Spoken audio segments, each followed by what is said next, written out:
بالله من الشيطان الرجيم بسم الله الرحمن الرحيم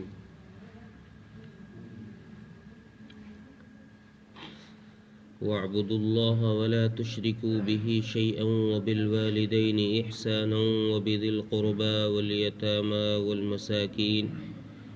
والمساكين والجار ذي القربى والجار الجنب والصاحب بالجنب وابن السبيل وما ملكت أيمانكم إن الله لا يحب من كان مختالا فخورا۔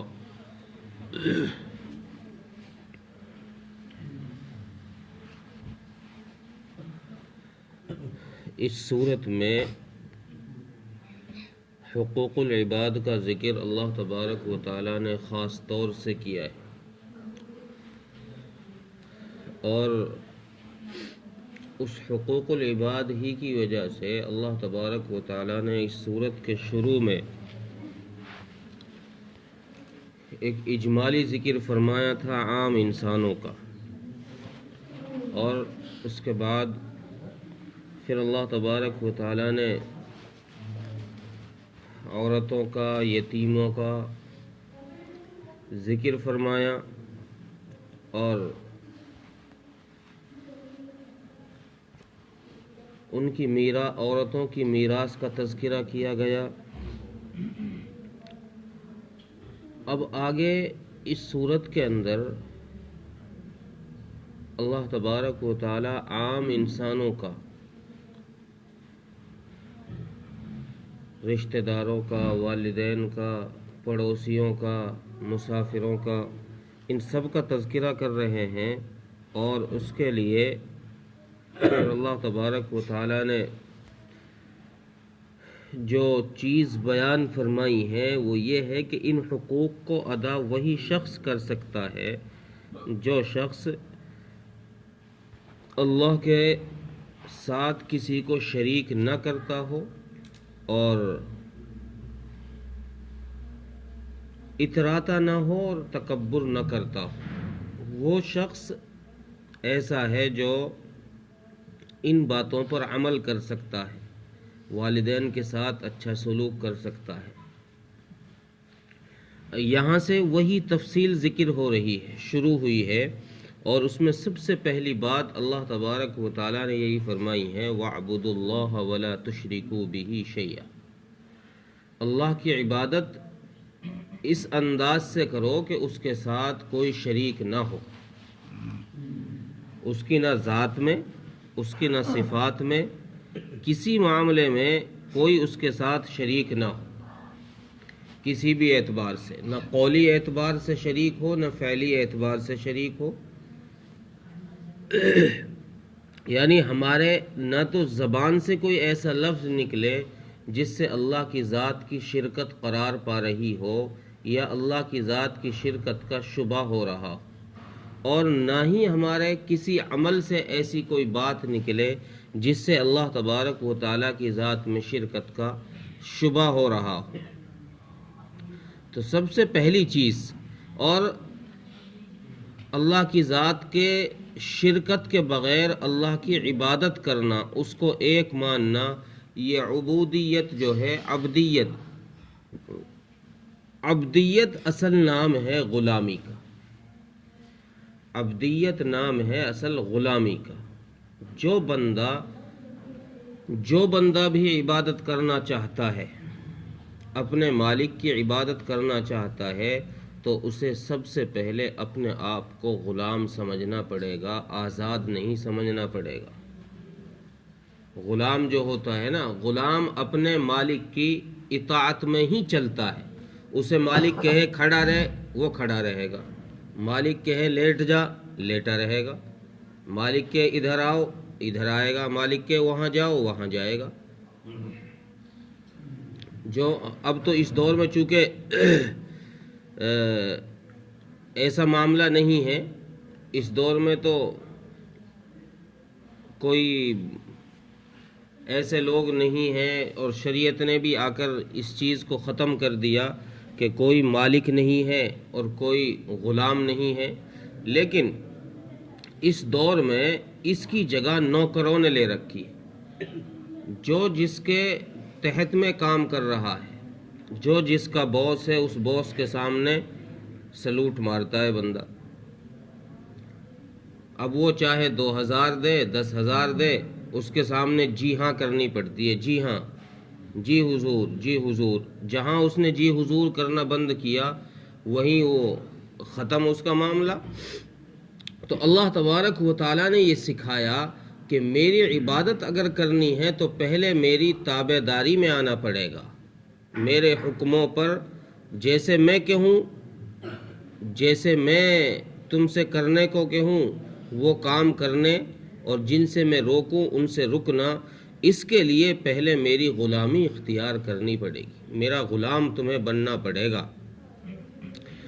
اب اس کے بعد پھر اللہ تبارک و تعالیٰ نے جب بندے کو اپنی ذات کے ساتھ جوڑ دیا اور اس طریقے سے جوڑا ہے کہ وہ خالص اللہ ہی کی عبادت کر رہا ہے، تو پھر اب آگے فرما رہے ہیں وَبِالْوَالِدَيْنِ إِحْسَانًا. اب والدین کے ساتھ احسان کرو. گویا اس طرف اشارہ کیا ہے کہ والدین کا مقام اللہ کی ذات کے بعد دنیا میں اگر کسی کا ہے تو والدین کا. اللہ کی اطاعت کے بعد اگر کسی کی فرما برداری کا حکم ہے تو والدین کا ہے عام انسانوں میں. تو اللہ تبارک و تعالیٰ نے یہ فوراً حکم دے دیا کہ والدین کے ساتھ اچھا سلوک کرو، اور پھر والدین کی اطاعت پر اللہ تبارک و تعالیٰ نے فضیلتیں بھی بے شمار فرمائی. احادیث میں فرمایا کہ جو شخص والدین کی اطاعت کرے گا وہ جنت کے جس دروازے سے چاہے داخل ہو جائے. اور ایک حدیث میں فرمایا کہ ماں کے قدموں تلے جنت ہے اور باپ تیرا جنت کا دروازہ. اس حدیث میں بھی اشارہ اس طرف ہے کہ ان کی اطاعت کرو گے تو ہی جنت میں جاؤ گے، ان کو ناراض کرو گے تو جنت سے دور جاؤ گے. پیروں کے تلے جنت ہونے کا مطلب یہی ہے کہ ان کی اطاعت کرو، ان کی فرما برداری کرو، ان کے ساتھ اچھا سلوک کرو. اگر یہ خوش رہے تو اللہ بھی خوش ہے، اور اگر یہ ناراض ہو گئے تو اللہ بھی ناراض. رضا الربی فی رضا الوالدی وسخط الربی فی سخط الوالدی. اللہ راضی، باپ راضی تو اللہ راضی، باپ ناراض تو اللہ ناراض. یہ حدیث میں اللہ کے نبی صلی اللہ علیہ وسلم نے ارشاد فرمایا. اور اس والدین کے ساتھ اس کے ساتھ ساتھ ہی پھر فرمایا وَذِي الْقُرْبَى وَبِذِي الْقُرْبَى، کہ اب والدین کے ساتھ تو اچھا معاملہ کر رہا ہے تو اب رشتہ دار جو تیرے ہیں ان کے ساتھ بھی اچھا معاملہ کرنا پڑے گا. یہ نہیں کہ رشتہ داروں کے ساتھ، تایا چاچاؤں کے ساتھ جھگڑے جھمیلے، روزانہ کا لڑنا جھگڑنا نہیں. جو تمہارے رشتہ دار ہیں، اب رشتہ دار میں چاہے وہ قریبی ہوں، نزدیک کے رشتہ دار ہوں، چاہے دور کے رشتہ دار ہوں، اگر وہ رشتہ دار ہیں تو وہ بذی القربا، تو ان رشتہ داروں کے ساتھ بھی اچھا سلوک کرو، ان کے ساتھ بھی اچھا برتاؤ کرو. اور فرمایا والیتاما، اور یتیموں کے ساتھ بھی یہی معاملہ. جو حکم والدین کے ساتھ فرما برداری کا، اچھے سلوک کا، وہی حکم رشتہ داروں کے ساتھ، پھر اس کے ساتھ ساتھ وہی حکم ہے یتیموں کے ساتھ. اور یتیم کا تو اللہ تبارک و تعالیٰ نے احادیث میں بھی کئی جگہ پر، اللہ کے نبی صلی اللہ علیہ وسلم نے کئی جگہ پر احادیث میں ذکر فرمایا، اور فرمایا کہ جو محبت سے یتیم کے سر پر ہاتھ رکھ دے، اس کے ہاتھ کے نیچے جتنے بال آئیں گے اللہ تبارک و تعالی اتنی ہی نیکیاں اسے عطا فرمائیں. محبت سے جو سر پر ہاتھ رکھ دے.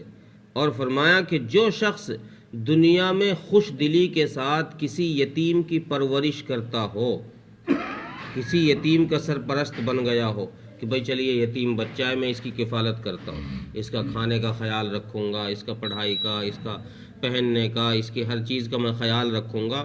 اگر کوئی دنیا میں کسی یتیم کا سرپرست بن جائے تو اللہ کے نبی صلی اللہ علیہ وسلم نے ارشاد فرمایا کہ اس سرپرستی کی وجہ سے اللہ تبارک و تعالیٰ اسے جنت کی آزادی نصیب فرما دیں گے، اسے جنت میں جون سے دروازے سے یہ چاہے گا داخل ہو جائے.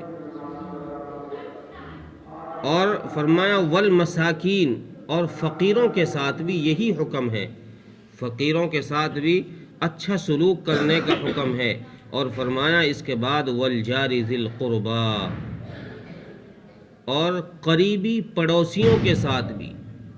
دیکھیے والدین کے ساتھ حکم دیا تھا اچھا سلوک کا، اب اسلام نے کیا سکھایا ہے انسان کو، باقی جو تیرے یہ اور نزدیکی لوگ ہیں انسانوں میں، عام انسانوں میں، رشتہ دار ہو گئے، یتیم ہو گئے، مسکین ہو گئے، اور اب آگے فرمانا جو پڑوسی ہیں، قریب کے پڑوسی ہیں، ان پڑوسیوں کے ساتھ اچھا سلوک کر، قریب کے پڑوسی۔ اور اس سے آگے فرمایا والجار الجنوبی، والجار ذی القربا والجار الجنوبی، اور دور کے پڑوسی۔ ایک پڑوسی تو وہ ہوتا ہے دیوار ٹچ ہے، ایک پڑوسی وہ ہوتا ہے کہ جو دیوار تو ٹچ نہیں ہے لیکن بھئی رہتا ہماری گلی میں، رہتا ہمارے ہی محلے میں ہے۔ تو اللہ تبارک و تعالی نے دونوں پڑوسیوں کے ساتھ، خواہ پڑوسی دیوار قریب کا ہو اور خواہ پڑوسی دور کا ہو، یعنی محلے کا رہنے والا ہو، دونوں کے ساتھ وہی اچھا سلوک کرنے کا حکم دیا ہے۔ اور پڑوس کا معاملہ تو حضرت ابن عمر رضی اللہ عنہ کی ایک حدیث ہے، فرماتے ہیں کہ رسول اللہ صلی اللہ علیہ وسلم نے ارشاد فرمایا کہ جبرائیل علیہ السلام نے آ کر مجھے اتنے طریقے بتائے اور اتنا حکم دیا پڑوسیوں کے ساتھ اچھا سلوک کرنے کا کہ مجھے یہ ڈر ہونے لگا تھا کہ کہیں اللہ تبارک و تعالیٰ اس پڑوسی کو میراث میں تو حق نہ دے دیں گے، پڑوسی کو میراث میں تو حق نہ دے دیں گے۔ اتنا حکم، اتنی تاکید پڑوسیوں کے ساتھ اچھا سلوک کرنے کی گئی ہے اسلام کے اندر۔ ایک صحابی آئے، یا رسول اللہ صلی اللہ علیہ وسلم میں ہدیہ دینا چاہتا ہوں، تو میں سب سے پہلے کس کو ہدیہ دوں؟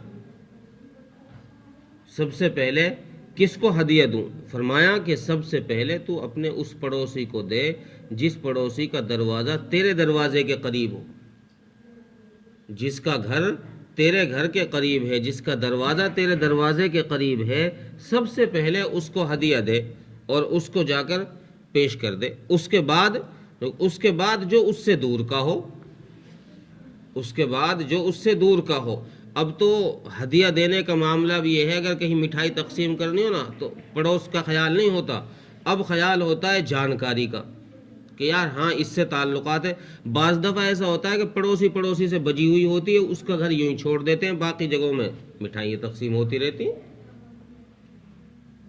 اسلام تعلیم یہ دے رہا ہے، اسلام نے حکم یہ دیا ہے کہ لڑائی تو کرنی ہی نہیں ہے پڑوسی سے جیسے والدین سے روکا گیا ہے جھگڑا کرنے سے، ناراض کرنے سے، اسی طریقے سے ان سب کا حکم ہے جن کو ان والدین کے ساتھ قرآن کریم نے ذکر کیا ہے، ان سب کے ساتھ وہی حکم ہے جو والدین کے ساتھ ہے۔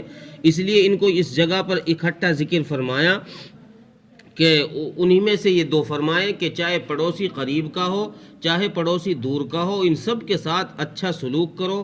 اور فرمایا والصاحب بالجنب، اور ساتھ بیٹھنے والے کے ساتھ بھی۔